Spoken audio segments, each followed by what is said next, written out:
it's such a,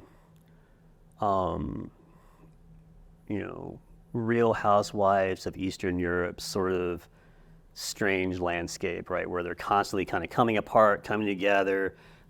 Actors are moving from one to the other. Actors are working for different groups, sometimes at the same time.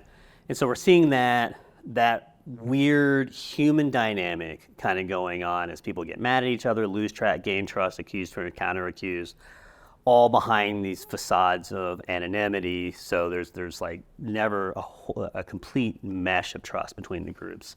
So there's a lot of that, and that's always sort of been part of the ransomware environment. Some of what we've seen recently is a lot of tooling has been leaked, a lot of descriptions and playbooks have been released, and those has fallen into the hands of people who were willing but were unable up to that point to kind of execute on those. So basically what we're seeing is less sophisticated adversaries standing on the shoulders of the folks that built the ransomware from the ground up. They're not smart enough to build their own ransomware, but they're definitely smart enough to take existing ransomware, modify it, customize it, and then launch their own attacks. Interestingly, their ransoms are significantly lower. So we're talking like $300, $400, $500, maybe a couple thousand, as opposed to multi-million-dollar attacks that we see from the larger groups.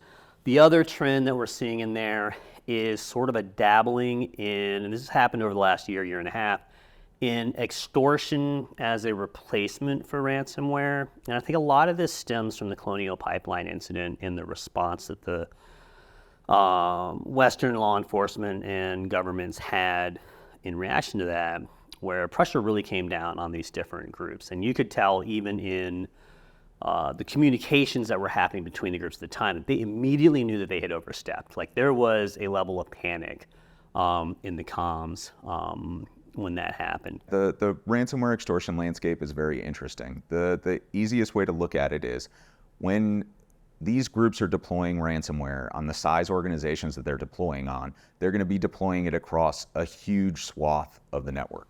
In order to do that, they have to obtain an incredibly high level of access. Typically, they're going to compromise a domain controller and use that as the mechanism to deploy ransomware.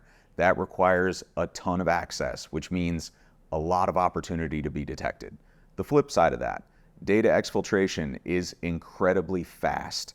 We've done research on some of the groups and we found tooling associated with data exfiltration that basically all it does is they can drop a command, it'll grab every potential document of interest, any Word doc, PDF, spreadsheet, PowerPoint presentation, whatever they can grab, it'll grab them all, exfiltrate them off the network. They don't care about curating, trying to figure out what they have. They're going to grab everything they possibly can and figure out what they have later.